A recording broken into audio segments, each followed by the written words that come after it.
आप सबके बीच में बहुत बहुत आभार। और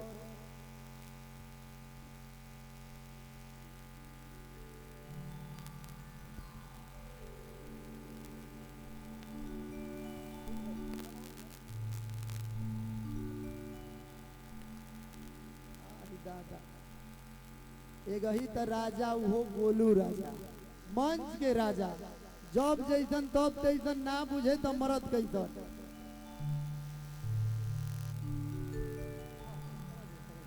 और देखी चूंकि हमनी के सनातन धर्म के रहे वाला लोग हैं जा, हमनी के अतिथि देवो मानी ला जा। और गांव के जे लोग भी सोफा पे अतिथि खातिर सोफा लगावल बा, जे भी गांव के लोग बैठल होगी तो खुद समझदारी बा। हम चाहब कि जे अतिथि आए लोग के सोफा दे दी और रउआ सब पीछे कुर्सी लागल बा बैठ जाए। हम चाहब कि गोलू राजा भाई हमनी के बीच में भोजपुरी माटी के खाटी कलाकार, जे भोजपुरी गीत संगीत के बुलंदी पे ले गइल बा, मंचीय परंपरा के एगो ऐसन कलाकार जेकरा के अथाह रउआ सब प्यार देला सोशल मीडिया पर, यूट्यूब पे, मंच पे, और तमाम जेकरा के जुगनू की तरह रउआ सब आसमान में बैठा दिले बानी। ओ भाई गोलू राजा खातिर हम चाहब कि दिल मिलल बा तो दिलदार मिले के चाही, फूल खिलल बा तो चढ़ौनिहार मिले के चाही, दिल मिलल बा तो दिलदार मिले के चाही, फूल खिलल बा तो चढ़ौनिहार मिले के चाही। यदि रउआ प्यार ते शेरपुर में गोलू राजा के बोलौले बानी तो एक बार रउआ ताली ते दुलार प्यार मिले के चाही। एक बार हम चाहब कि शेरपुर के अंदाज में शेर लेखा गरज के एक बार हल्ला करके जोरदार ताली बजाई आप सबके बीच में गोलू राजा। धन्यवाद।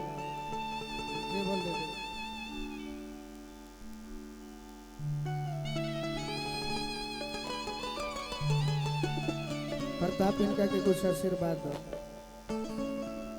हेलो हेलो, आशीर्वाद ले लो। वाह, चाचा के ओर से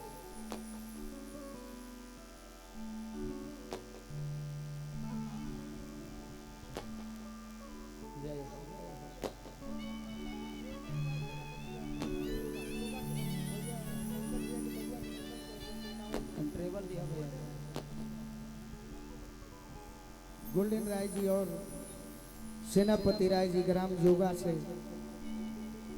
बबुआ के मुंडन के अवसर पर गोलू राजा के 5100 रुपए के आशीर्वाद दिले बनी।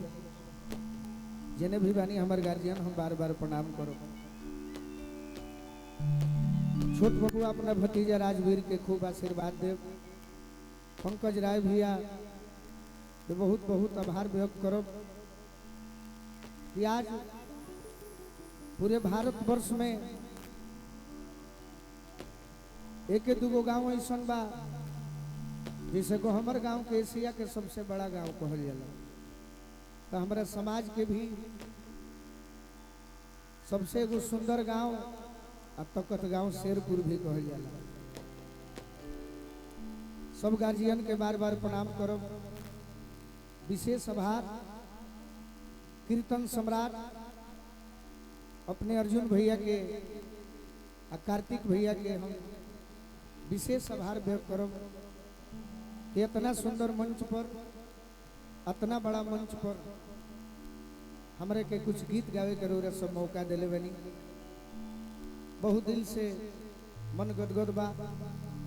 मंच के सामने तमाम गार्जियन, बड़े भाई, नौजवान साथी, मंच पर उपस्थित कलाकार, अभय बाबा के पूरा टीम, जो न टीम में एगो फुआ आई बड़ी जगदम्बा फुआ एक घड़ी है विशिष्ट में गिरत रही, विनोद साउंड, और मंच पर जेकरा गायकी से प्रोग्राम की शुरुआत भइल वो भी हमारे गुरु एगो भाई हन मोहन भैया के भी हम स्वागत करब। और सारे कलाकार विजय चौहान जी, शिल्पी राज हमारे बहन नहीं है। समय बड़ा कम बा, का सुनाई हमारे बुझात बानी, बाकी यही में चली हमारे के हमारा जान के गोल्फर पर जात ले जा फायदे करी, गलती हुई तो क्षमा करो सब। चली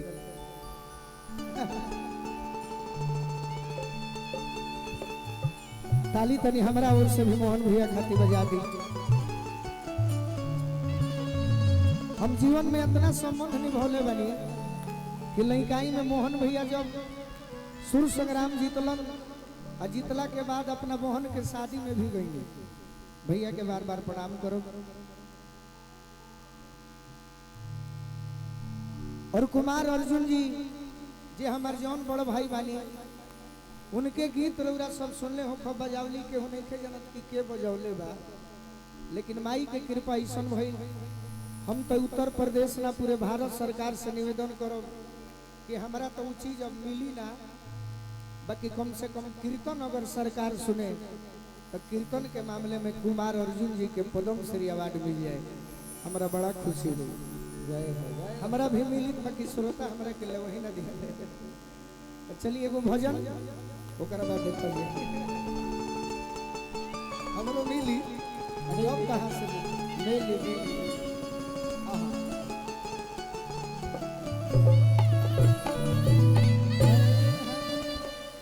हेलो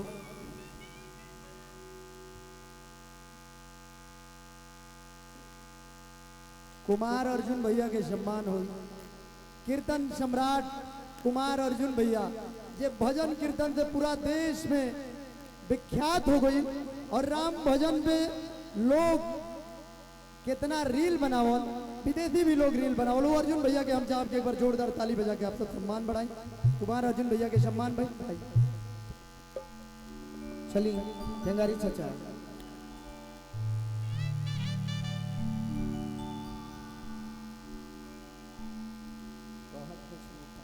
अपनी अपनी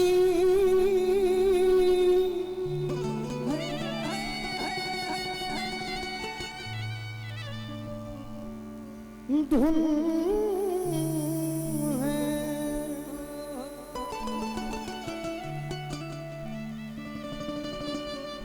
सुनो कुछ मेरी भी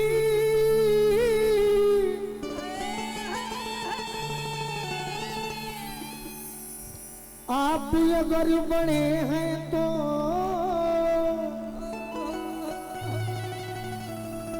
छोटे को भी मानिए।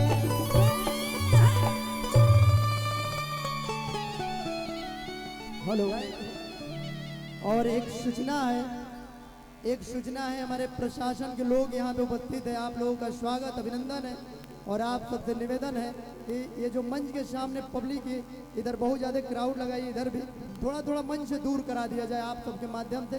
और चूंकि पब्लिक खुद समझदार है आप लोगों से निवेदन है कि ये जो थोड़ा सा ये एरिया है ना इसको डी एरिया मानिए आप, इससे थोड़ा थोड़ा पीछे हो जाइए आप लोग, प्रशासन के लोग अपनी ड्यूटी थोड़ा सा निभा।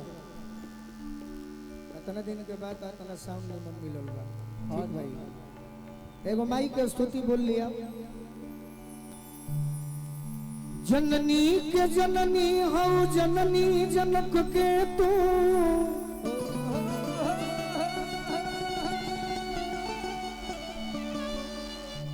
जयती जयती जयकार जग जननी,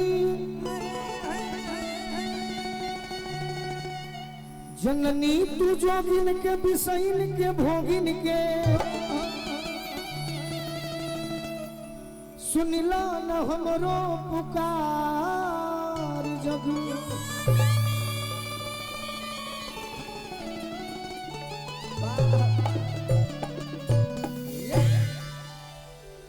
जननी होना जननी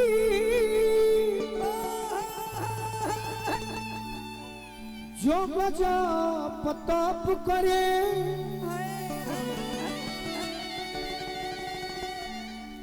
जननी न वेद हम गवार जग जननी, जननी हो जाना जन्म तुआ चाहत काबा, गोलू राज लैका तोहार जग।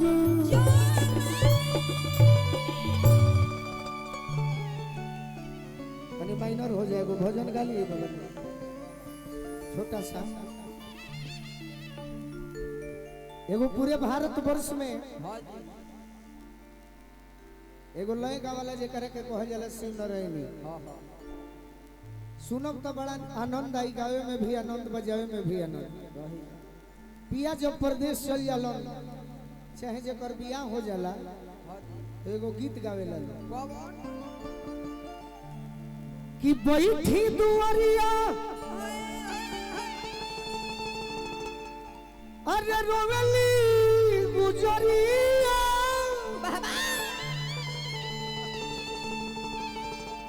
लौटा धुनी हो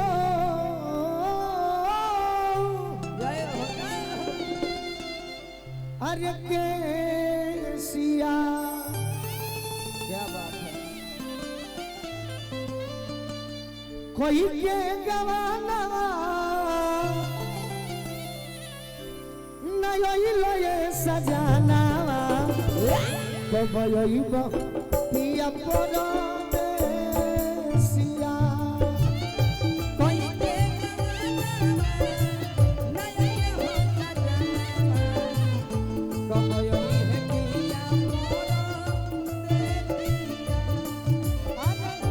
कोई के गवाना नई हो भयइब पिया परदेसिया कोई के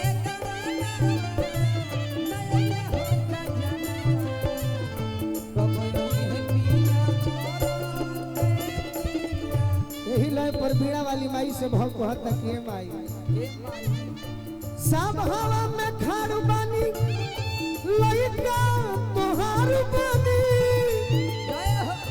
गावल चाहत बानी गाना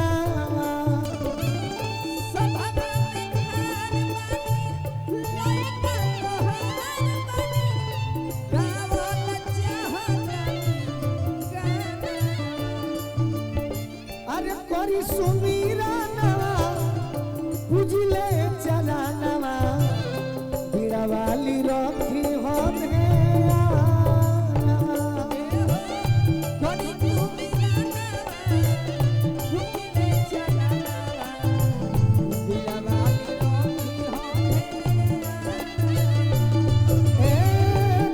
सुमीरा नवा बुझले चला नवा बीड़ा वाली रखी हो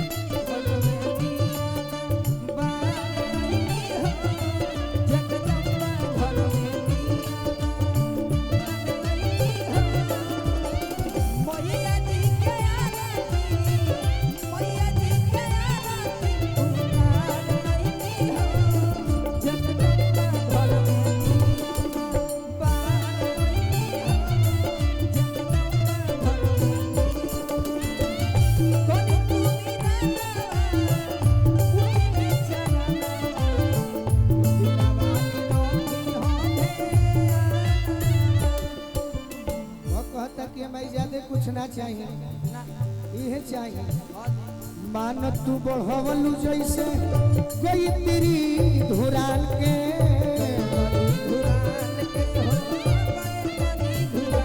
अरे मिस्र महेंद्र भिखारी पठान मान के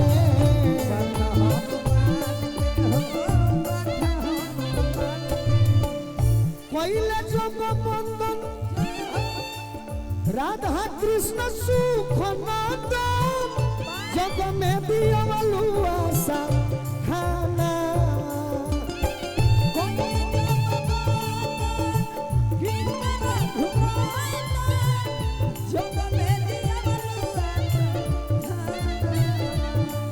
आओ परी सुमीरा नवा बुझले चला नवा बीड़ा वाली रखी हो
श्री दामोदर राय जी की ओर से बहुत बहुत आशीर्वाद मिलल।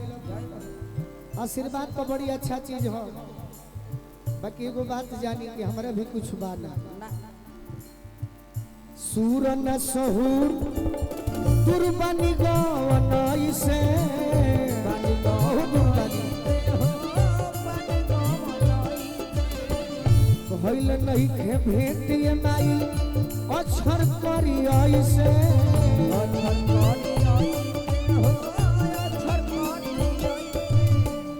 जब हम जितेंद्र सोच हम होइले सबे गोलू के सवर हो जीवाना जब हम जितेंद्र सोधा होइले गोलू के सवर अरे करी सुमीरा ना पूजले चलाना करी सुमीरा ना अब पूजले चलाना अब बीड़ा वाली गोलू सुमिरा पूजले चलाना बीड़ा वाली गोलू सुमिरा बीड़ा वाली राखी हमें करी सुमीरा ना पूजले चलाना बीड़ा वाली राखी हमें